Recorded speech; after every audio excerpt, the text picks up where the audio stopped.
ಮಿತ್ರರೇ ನಮಸ್ಕಾರ. ಮಿತ್ರರೇ, ಇಸ್ರೇಲ್ ಮತ್ತು ಇರಾನ್ ನಡುವೆ ಯುದ್ಧ ನಡೀತಾ ಇದೆ. ನಿಮಗೆ ಯುದ್ಧದ ವಿಚಾರವನ್ನು ಹೇಳಬೇಕಾಗಿತ್ತು. ಆದರೆ ಅದಕ್ಕಿಂತಲೂ ಮುಖ್ಯವಾಗಿ ಟ್ರಂಪ್ ಒಂದು ಹಾಸ್ಯ ಸಮಾವೇಶವನ್ನು ನಡೆಸಿ ಬಂದಿದ್ದಾರೆ. ಇಡೀ ಜಗತ್ತು ಇವತ್ತು ಅದ್ರ ಬಗ್ಗೆ ಚರ್ಚೆ ಮಾಡ್ತಾ ಇದೆ. ಇಂಥವರು ಅಮೆರಿಕದ ಅಧ್ಯಕ್ಷರಾಗಬಹುದಾ? ಸ್ವಲ್ಪನೂ ಜಿಯೋಪೊಲಿಟಿಕಲ್ ನಾಲೆಡ್ಜ್ ಇಲ್ಲ. ಅಮೆರಿಕದ ವಿದೇಶಾಂಗ ನೀತಿಯ ಕಲ್ಪನೆಯೂ ಈ ವ್ಯಕ್ತಿಗಿಲ್ಲ. ಇಂಥವರು ಅಮೆರಿಕದ ಅಧ್ಯಕ್ಷರಾಗಿ ಹೇಗೆ ಅಧಿಕಾರ ನಡೆಸ್ತಾ ಇದ್ದಾರೆ ಎನ್ನುವಂತಹ ಪ್ರಶ್ನೆ ಜಗತ್ತಿಗೆ ಬಂದಿದೆ. ನಿಮಗೆಲ್ಲ ಗೊತ್ತೇ ಇದೆ, G7 ಶೃಂಗಸಭೆ ಕೆನಡಾದಲ್ಲಿ ಆಗ್ತಾ ಇದೆ. ನಮ್ಮ ಪ್ರಧಾನಿ ನರೇಂದ್ರ ಮೋದಿ ಅವರು ಕೂಡ ಅಲ್ಲಿ ಹೋಗಿದ್ದಾರೆ. G7 ರಾಷ್ಟ್ರಗಳು ಭಾಗಿಯಾಗಿದ್ದಾವೆ. ಜೊತೆಗೆ ಇನ್ನೂ 7 ರಾಷ್ಟ್ರಗಳು ಕೂಡ ಅದರಲ್ಲಿ ಅತಿಥಿ ರಾಷ್ಟ್ರಗಳಾಗಿ ಭಾಗಿಯಾಗಿದ್ದಾವೆ.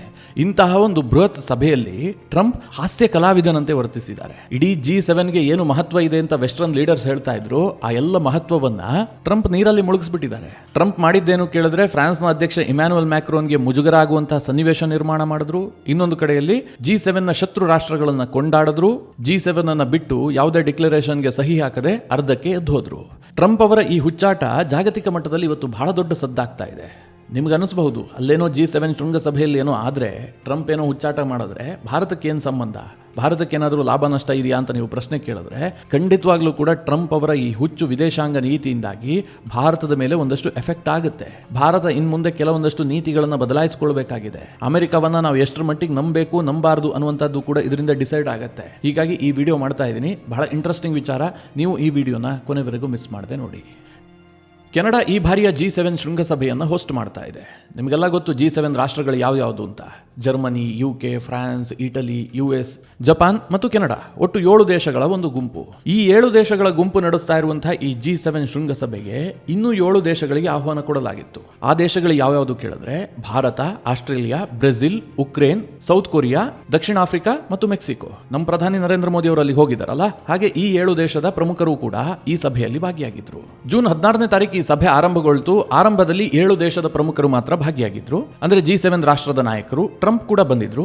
ಒಂದು ಡಿನ್ನರ್ ಮೀಟಿಂಗ್ ಆಯ್ತು, ಒಂದಷ್ಟು ಫೋಟೋ ಸೆಷನ್ ಆಯ್ತು. ಟ್ರಂಪ್ G7 ನಿಂದ ವಾಪಸ್ ಹೊರಟ್ರು. ಟ್ರಂಪ್ ಇದಿಷ್ಟೇ ಮಾಡಿ ವಾಪಸ್ ಅಮೆರಿಕಕ್ಕೆ ಹೋಗಿದ್ರೆ ಏನ್ ದೊಡ್ಡ ಮಟ್ಟದಲ್ಲಿ ಸುದ್ದಿ ಆಗ್ತಾ ಇರಲಿಲ್ಲ. ಹಾಗೆ ಹೋಗೋಕ್ ಮುಂಚೆ ಅವರೊಂದು ಸ್ಟೇಟ್ಮೆಂಟ್ ಕೊಟ್ಟರು. ಕೆನಡಾದ ಪ್ರಧಾನಿ ಮಾರ್ಕ್ ಕಾರ್ನಿ ಮತ್ತು ಟ್ರಂಪ್ ಇಬ್ರು ಮಾತುಕತೆ ನಡೆಸುವಂತಹ ಸಂದರ್ಭದಲ್ಲಿ ಮೀಡಿಯಾದ ಮುಂದೆಯೇ ಟ್ರಂಪ್ ಕೊಟ್ಟಂತಹ ಸ್ಟೇಟ್ಮೆಂಟ್ ಏನಂತ, G7 ಇವತ್ತು G8 ಆಗಬೇಕಾಗಿತ್ತು ಅಥವಾ G9 ಆಗಬೇಕು, ಅಂದ್ರೆ ಈ ಗ್ರೂಪ್ನ ವಿಸ್ತರಣೆ ಆಗಬೇಕು ಅಂತ ಟ್ರಂಪ್ ವಾದ ಮಂಡಿಸಿದ್ರು.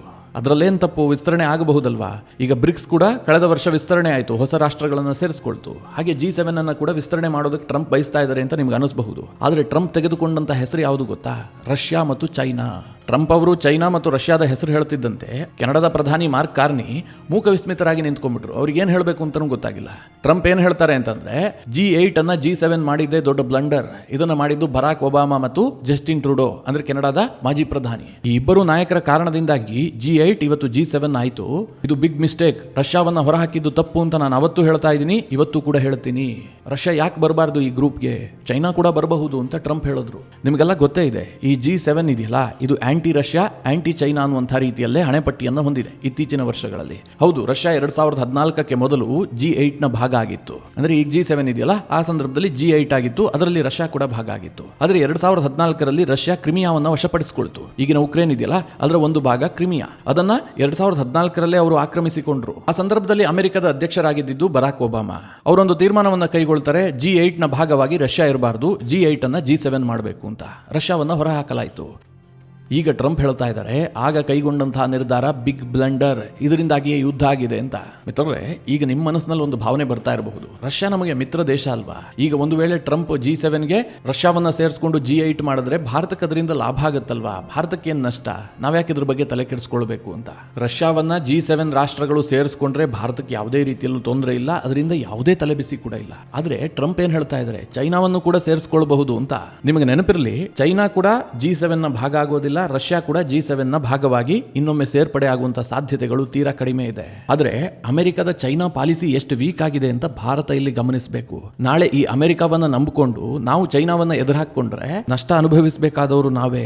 ಇಂಪಾರ್ಟೆಂಟ್ ಟೈಮ್ ನಲ್ಲಿ ಅಮೆರಿಕ ನಮ್ಮನ್ನ ಕೈ ಬಿಡುತ್ತೆ. ಅದು ಕೂಡ ಟ್ರಂಪ್ ಅವರು ಎಲ್ಲೂ ಕೂಡ ಬ್ರೆಜಿಲ್ ಹೆಸರನ್ನ ಹೇಳಿಲ್ಲ, ಭಾರತದ ಹೆಸರನ್ನ ಹೇಳಿಲ್ಲ.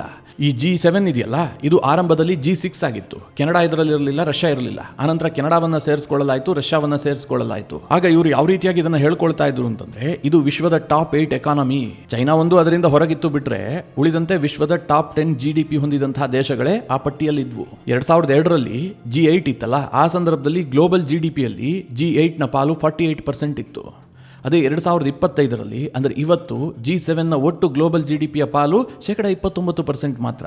ಅದೇ ಮಿತ್ರರೇ, ಬ್ರಿಕ್ಸ್ ಅನ್ನು ತೆಗೆದುಕೊಳ್ಳಿ. ಬ್ರಿಕ್ಸ್ 2002ರಲ್ಲಿ ಕೇವಲ ಗ್ಲೋಬಲ್ GDPಯ 24% ಅನ್ನು ಮಾತ್ರ ಹೊಂದಿತ್ತು. ಇವತ್ತು ಬ್ರಿಕ್ಸ್ ಒಟ್ಟು 36% ಗ್ಲೋಬಲ್ GDPಯಲ್ಲಿ ಶೇರ್ ಅನ್ನು ಹೊಂದಿದೆ. ಅಂದ್ರೆ G7ಗಿಂತಲೂ ಕೂಡ ಬ್ರಿಕ್ಸ್ ಬಹಳ ದೊಡ್ಡ ಪವರ್ ಅನ್ನು ಹೊಂದಿದೆ. ಹೀಗಾಗಿ ಈ ಪಾಶ್ಚಿಮಾತ್ಯ ರಾಷ್ಟ್ರಗಳಿದಾವಲ್ಲ, ಫ್ರಾನ್ಸ್ ಇರಬಹುದು, UK, ಜರ್ಮನಿ, ಇಟಲಿ, ಈ ಎಲ್ಲ ರಾಷ್ಟ್ರಗಳು G7 ಅನ್ನ ಇನ್ನಷ್ಟು ಗಟ್ಟಿಗೊಳಿಸಬೇಕು, ಇರುವಂತಹ ರಾಷ್ಟ್ರದಲ್ಲಿ ಇನ್ನಷ್ಟು ಹೆಚ್ಚು ಒಗ್ಗಟ್ಟು ತೋರಿಸಬೇಕು ಅಂತ ಅವರು ಪ್ರಯತ್ನ ಮಾಡ್ತಾ ಇದ್ದಾರೆ. ಇದೇ ಕಾರಣದಿಂದ ಭಾರತಕ್ಕೂ ಅವರು ಆಹ್ವಾನ ಕೊಡ್ತಾ ಇರುವಂತದ್ದು, ಬ್ರೆಜಿಲ್, ಸೌತ್ ಆಫ್ರಿಕಾ ಈ ಎಲ್ಲ ದೇಶಗಳಿಗೆ ಆಹ್ವಾನ ಕೊಟ್ಟು ಕರೀತಾ ಇರುವಂತಹ ಉದ್ದೇಶ ಇಷ್ಟೇ. ಆದರೆ ಟ್ರಂಪ್ ಮಾತ್ರ ಈಗ ರಷ್ಯಾ ಮತ್ತು ಚೈನಾ ಕೂಡ G7 ನ ಭಾಗ ಆಗಬಹುದು, ಇದು G9 ಕೂಡ ಆಗಬಹುದು ಅಂತ ಏನು ಸ್ಟೇಟ್ಮೆಂಟ್ ಕೊಟ್ರಲ್ಲ, ಇದರಿಂದಾಗಿ G7 ನ ಎಲ್ಲಾ ಉದ್ದೇಶವನ್ನ ನೀರಿನಲ್ಲಿ ಹೋಮ ಮಾಡಿ ಹಾಕಿದ್ದಾರೆ. ಹೀಗಾಗಿ ಈ ಬಾರಿ ಕೆಲವರು ಏನು ಅಭಿಪ್ರಾಯ ವ್ಯಕ್ತಪಡಿಸ್ತಾ ಇದ್ದಾರೆ ಅಂತಂದ್ರೆ, ಕೆನಡಾದಲ್ಲಿ G7 ಶೃಂಗಸಭೆ ನಡೀತಲ್ಲ, ಇದು G7 ಶೃಂಗಸಭೆಯಲ್ಲ, G6 ವರ್ಸಸ್ ಟ್ರಂಪ್ ಅನ್ನುವ ರೀತಿಯಲ್ಲಿ ನಡೀತಾ ಇದೆ. ಟ್ರಂಪ್ ಒಂದು ರೀತಿಯಲ್ಲಿ G7 ಶೃಂಗಸಭೆಯನ್ನೇ ಲೆವಡಿ ಮಾಡುವಂತೆ ಮಾಡಿಬಿಟ್ರು ಅಂತೇಳಿ ಕೆಲವರು ಅಭಿಪ್ರಾಯ ವ್ಯಕ್ತಪಡಿಸ್ತಾ ಇದ್ದಾರೆ.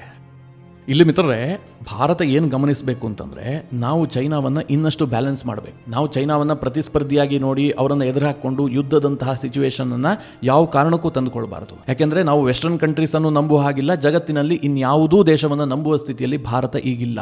ಹೇಗೆ ಕೇಳಿದ್ರೆ, ರಷ್ಯಾ ಕೂಡ ಚೈನಾ ವಿಚಾರ ಬಂದ್ರೆ ಸೈಲೆಂಟ್ ಆಗುತ್ತೆ, ಅವರು ನೇರವಾಗಿ ಭಾರತಕ್ಕೆ ಸಪೋರ್ಟ್ ಮಾಡೋದಕ್ಕೆ ಸಾಧ್ಯ ಇಲ್ಲ. ಆ ಪರಿಸ್ಥಿತಿಯಲ್ಲಿ ರಷ್ಯಾ ಇದೆ. ನಾವು ಈ ಸೂಕ್ಷ್ಮತೆಯನ್ನು ಅರ್ಥ ಮಾಡ್ಕೊಳ್ಬೇಕು. ಹೆಚ್ಚು ಆರ್ಥಿಕವಾಗಿ ಸದೃಢವಾಗೋದ್ರ ಬಗ್ಗೆ ಯೋಚನೆ ಮಾಡಬೇಕು. ಶಸ್ತ್ರಾಸ್ತ್ರಗಳ ವಿಚಾರದಲ್ಲಿ ಭಾರತ ಆತ್ಮನಿರ್ಭರವಾಗಬೇಕು. ಜೊತೆಗೆ ಒಂದು 10 ರಿಂದ 15 ಟ್ರಿಲಿಯನ್ ಎಕಾನಮಿಯನ್ನ ಭಾರತ ಹೊಂದಬೇಕು. ಅಲ್ಲಿಯವರೆಗೂ ಕೂಡ ನಾವು ಚೈನಾದೊಂದಿಗೆ ಯುದ್ಧ ಮಾಡೋದಾಗ್ಲಿ, ಚೈನಾದೊಂದಿಗೆ ಗಡಿ ಸಮಸ್ಯೆಗಳನ್ನ ಉಲ್ಬಣಿಸದಂತೆ ನೋಡ್ಕೊಳ್ಬೇಕು. ಇದನ್ನ ಭಾರತ ಈಗಾಗಲೇ ತೀರ್ಮಾನ ಮಾಡದಂತೆ ಕಂಡು ಬರ್ತಾ ಇದೆ. ಇದೇ ತಿಂಗಳಲ್ಲಿ ಶಾಂಘೈ ಕೋಆಪರೇಷನ್ ಆರ್ಗನೈಸೇಷನ್ SCO ಸಭೆ ನಡೆಯುತ್ತೆ, ರಕ್ಷಣಾ ಸಚಿವರ ಹಂತದ ಸಭೆ. ಇದರಲ್ಲಿ ನಮ್ಮ ರಾಜನಾಥ್ ಸಿಂಗ್ ಅವರು ಕೂಡ ಭಾಗಿಯಾಗೋದಕ್ಕೆ ನಿರ್ಧಾರ ಮಾಡಿದ್ದಾರೆ. ಜೊತೆಗೆ RIC ಗ್ರೂಪ್ ಏನಿದೆ, ಇದನ್ನ ರಷ್ಯಾ ಹೆಚ್ಚು ಪ್ರಮೋಟ್ ಮಾಡ್ತಾ ಇದೆ. ಭಾರತ ಈ ಹಿಂದೆ ಇಂಟ್ರೆಸ್ಟ್ ತೋರಿಸ್ತಾ ಇರಲಿಲ್ಲ, ಈಗ ಭಾರತ ಅದರಲ್ಲೂ ಕೂಡ ಇನ್ವಾಲ್ವ್ಮೆಂಟ್ ಅನ್ನು ತೋರಿಸ್ತಾ ಇದೆ. RIC ಅಂತಂದ್ರೆ ಭಾರತ, ಚೈನಾ, ರಷ್ಯಾ ಈ 3 ದೇಶಗಳನ್ನು ಒಳಗೊಂಡಂತಹ ಗ್ರೂಪ್ ಇದು. ಇದನ್ನೆಲ್ಲ ಹೇಳದಂತಹ ಸಂದರ್ಭದಲ್ಲಿ ಕೆಲವರಿಗೆ ಒಂದು ಪ್ರಶ್ನೆ ಬರ್ತಾ ಇರಬಹುದು. ಇತ್ತೀಚೆಗಷ್ಟೇ ಆಪರೇಷನ್ ಸಿಂಧೂರ ನಡೀತು. ಆ ಸಂದರ್ಭದಲ್ಲಿ ಚೈನಾ ಪಾಕಿಸ್ತಾನಕ್ಕೆ ಶಸ್ತ್ರಾಸ್ತ್ರವನ್ನು ಕೊಟ್ಟಿದೆ, ಪಾಕಿಸ್ತಾನಕ್ಕೆ ಸಪೋರ್ಟ್ ಮಾಡಿದೆ. ನಾವು ಯಾಕೆ ಚೈನಾದೊಂದಿಗೆ ಸಂಬಂಧವನ್ನು ಬೆಳೆಸಬೇಕು ಅಂತ? ಮಿತ್ರರೇ, ಭಾರತಕ್ಕೊಂದಷ್ಟು ಜಿಯೋ ಪೊಲಿಟಿಕಲ್ ಅನಿವಾರ್ಯತೆಗಳಿದ್ದಾವೆ. ಇದನ್ನು ನಾವು ಮೊದಲಿಗೆ ಅರ್ಥ ಮಾಡಿಕೊಳ್ಳಬೇಕು. ಮೊದಲಿನಿಂದಲೂ ಕೂಡ ಪಾಕಿಸ್ತಾನಕ್ಕೆ ಚೈನಾ ಶಸ್ತ್ರಾಸ್ತ್ರವನ್ನು ಕೊಡ್ತಾ ಇದೆ, ಅದು ಅವರ ಮಾರಾಟ.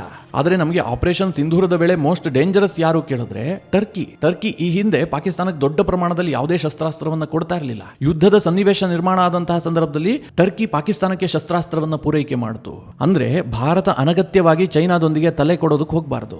ನಮ್ಮ ಗುರಿ ಏನಾಗಿರಬೇಕು? ನಮ್ಮ ಎಕಾನಮಿ, ಶಸ್ತ್ರಾಸ್ತ್ರಗಳ ವಿಚಾರದಲ್ಲಿ ಆತ್ಮನಿರ್ಭರತೆ. ಇದಿಷ್ಟೇ ಭಾರತದ ಗುರಿಯಾಗಿದ್ರೆ ಮುಂದಿನ ಒಂದು 5-6 ವರ್ಷಗಳ ಕಾಲ ಭಾರತ ಇದನ್ನೇ ಫೋಕಸ್ ಮಾಡಬೇಕು. ಈ G7 ಬ್ಲೆಂಡರ್ ಇರಬಹುದು, ಅಥವಾ ಅಮೆರಿಕದ ಇತ್ತೀಚಿನ ನಿರ್ಧಾರ ಇರಬಹುದು, ಟ್ರಂಪ್ ಅವರ ಗಳಿಗೆಗೆ ಒಂದೊಂದು ಕೊಡುವಂತಹ ಸ್ಟೇಟ್ಮೆಂಟ್ಗಳಿರಬಹುದು, ಇದೆಲ್ಲದನ್ನ ನೋಡಿದಾಗ ಭಾರತಕ್ಕೆ ಇದು ತೀರಾ ಅನಿವಾರ್ಯ ಅಂತ ಅನ್ನಿಸ್ತಾ ಇದೆ. ಮಿತ್ರರೇ, ಟ್ರಂಪ್ ಇದಿಷ್ಟೇ ಅಲ್ಲ, G7 ನಲ್ಲಿ ಇನ್ನೂ ಒಂದು ದೊಡ್ಡ ಬ್ಲೆಂಡರ್ ಮಾಡಿದ್ದಾರೆ. ನಿಮಗೆಲ್ಲ ಗೊತ್ತೇ ಇದೆ, ನಾನು ಕೂಡ ಹೇಳಿದ್ದೀನಿ. ಟ್ರಂಪ್ G7 ನಿಂದ ಅರ್ಧಕ್ಕೆ ವಾಪಸ್ ಆದ್ರು. ಅವರು ಇವತ್ತು ಕೂಡ G7 ನಲ್ಲಿ ಇರಬೇಕಾಗಿತ್ತು, ಆದರೆ ಟ್ರಂಪ್ ಇಲ್ಲ. Photo shoot, dinner, Trump escape. Trump ವಾಪಸ್ ಹೋಗ್ತಿದ್ದ ಹಾಗೆ ಫ್ರಾನ್ಸ್ನ ಅಧ್ಯಕ್ಷ ಇಮ್ಯಾನ್ಯುಯಲ್ ಮ್ಯಾಕ್ರೋನ್ ಒಂದು ಸ್ಟೇಟ್ಮೆಂಟ್ ಕೊಟ್ಟರು. ಪಶ್ಚಿಮ ಏಷ್ಯಾದಲ್ಲಿ ಯುದ್ಧ ಆಗ್ತಾ ಇದೆಯಲ್ಲ, ಟ್ರಂಪ್ ಸೀಸ್ ಫೈರ್ ಮಾಡಿಸೋದಕ್ಕೆ ಹೋಗಿದ್ದಾರೆ ಅಂತ. ಹಾಗೆ ನೋಡೋಕೆ ಹೋದರೆ ಮಿತ್ರರೇ, ಇಲ್ಲಿ ಇಮ್ಯಾನ್ಯುಯಲ್ ಮ್ಯಾಕ್ರೋನ್ ಸ್ವಲ್ಪ ವ್ಯಂಗ್ಯಭರಿತವಾಗಿ ಆ ಸ್ಟೇಟ್ಮೆಂಟನ್ನು ಕೊಟ್ಟಿದ್ದು. ಯಾಕೆ ಅಂತಂದರೆ, ಟ್ರಂಪ್ ಇತ್ತೀಚಿನ ದಿನಗಳಲ್ಲಿ ನಾನು ಯುದ್ಧ ವಿರಾಮ ಮಾಡಿಸ್ತಾ ಇದ್ದೀನಿ, ನಾನು ಜಾಗತಿಕ ಶಾಂತಿಯ ದೂತ ಅನ್ನುವ ರೀತಿಯಲ್ಲಿ ವರ್ತಿಸ್ತಾ ಇದ್ದಾರೆ. ಭಾರತ ಮತ್ತು ಪಾಕಿಸ್ತಾನದ ನಡುವೆಯೂ ಕೂಡ ನಾನೇ ಯುದ್ಧ ವಿರಾಮವನ್ನು ಘೋಷಣೆ ಮಾಡಿಸಿದ್ದು ಅಂತೇಳಿ 14 ಬಾರಿ ಟ್ರಂಪ್ ಕ್ಲೈಮ್ ಮಾಡಿದ್ದಾರೆ. ಭಾರತ ಅದನ್ನು ಒಪ್ಕೊಂಡಿಲ್ಲ.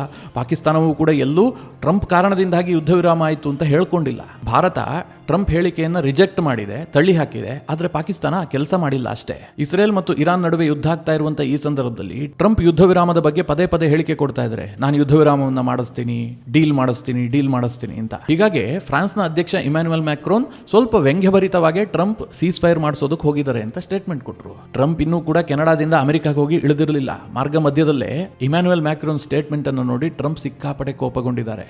ತಕ್ಷಣದಲ್ಲೇ ತನ್ನ ಟ್ರೂತ್ ಸೋಷಿಯಲ್ ನಲ್ಲಿ ಒಂದು ಪೋಸ್ಟ್ ಮಾಡ್ತಾರೆ.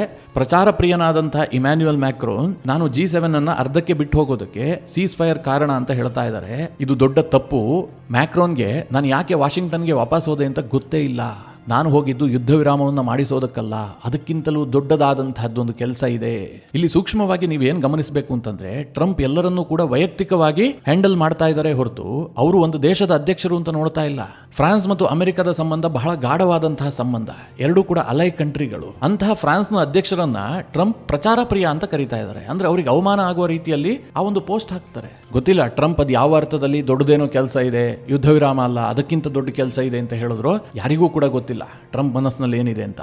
ಟ್ರಂಪ್ ಯುದ್ಧ ವಿರಾಮವನ್ನ ಮಾಡಿಸ್ತಾರೋ, ಯುದ್ಧ ಮಾಡ್ತಾರೋ, ಅಥವಾ ಇಸ್ರೇಲ್ ವಿರುದ್ಧವೇ ತಿರುಗಿ ಬೀಳ್ತಾರೋ ಏನನ್ನು ಕೂಡ ಯಾರು ಹೇಳುವ ಸ್ಥಿತಿಯಲ್ಲಿಲ್ಲ. ಟ್ರಂಪ್ ಅವರ ಇತ್ತೀಚಿನ ವರ್ತನೆಯನ್ನ ನೋಡಿದ್ರೆ ನಾಳೆ ಟ್ರಂಪ್ ಇಸ್ರೇಲ್ ವಿರುದ್ಧ ತಿರುಗಿ ಬಿದ್ದರೂ ಕೂಡ ಏನು ಆಶ್ಚರ್ಯ ಇಲ್ಲ.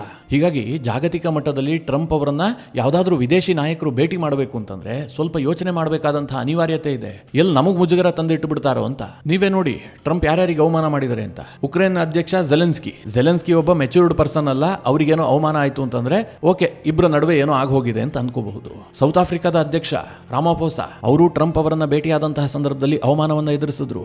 ಈಗ ಕೆನಡಾದ ಪ್ರಧಾನಿ ಎದುರುಗಡೆನೆ G7 ಅನ್ನ ತೆಗೆಳಿದ್ರು. ಈ ಹಿಂದಿನ ಪ್ರಧಾನಿ ಟ್ರುಡೋವನ್ನ ಕೂಡ ತೆಗೆಳಿದ್ರು. ಅದಾದ ಬಳಿಕ ಇಮ್ಯಾನ್ಯುಯಲ್ ಮ್ಯಾಕ್ರೋನ್ ಫ್ರಾನ್ಸ್ನ ಅಧ್ಯಕ್ಷರಿಗೆ ಪ್ರಚಾರ ಪ್ರಿಯ ಅಂತ ಟ್ರಂಪ್ ಪೋಸ್ಟ್ ಹಾಕ್ತಾರೆ. ಮಿತ್ರರೇ, ಟ್ರಂಪ್ ಅವರ ಬ್ಲಂಡರ್ ಅನ್ನ ಹೇಳ್ತಾ ಹೋದ್ರೆ ಬಹಳಷ್ಟು ಹೇಳಬಹುದು. ಒಟ್ನಲ್ಲಿ G7 ಶೃಂಗಸಭೆಯಲ್ಲಿ ಟ್ರಂಪ್ ಮಾತ್ರ ಬಿಗ್ ಬ್ಲಂಡರ್ ಮಾಡಿದ್ದಾರೆ, ಅದರಲ್ಲೇನು ಯಾವ ಡೌಟು ಇಲ್ಲ. ನೀವು ಯಾವುದೇ ಅಂತಾರಾಷ್ಟ್ರೀಯ ವಿಶ್ಲೇಷಕರನ್ನ ಕೇಳಿದ್ರೂ ಕೂಡ ಟ್ರಂಪ್ ಒಂದು ಬುದ್ಧಿವಂತಿಕೆಯಿಂದ ವರ್ತಿಸಿದ್ದಾರೆ ಅಂತ ಯಾರೂ ಕೂಡ ಹೇಳ್ತಾ ಇಲ್ಲ.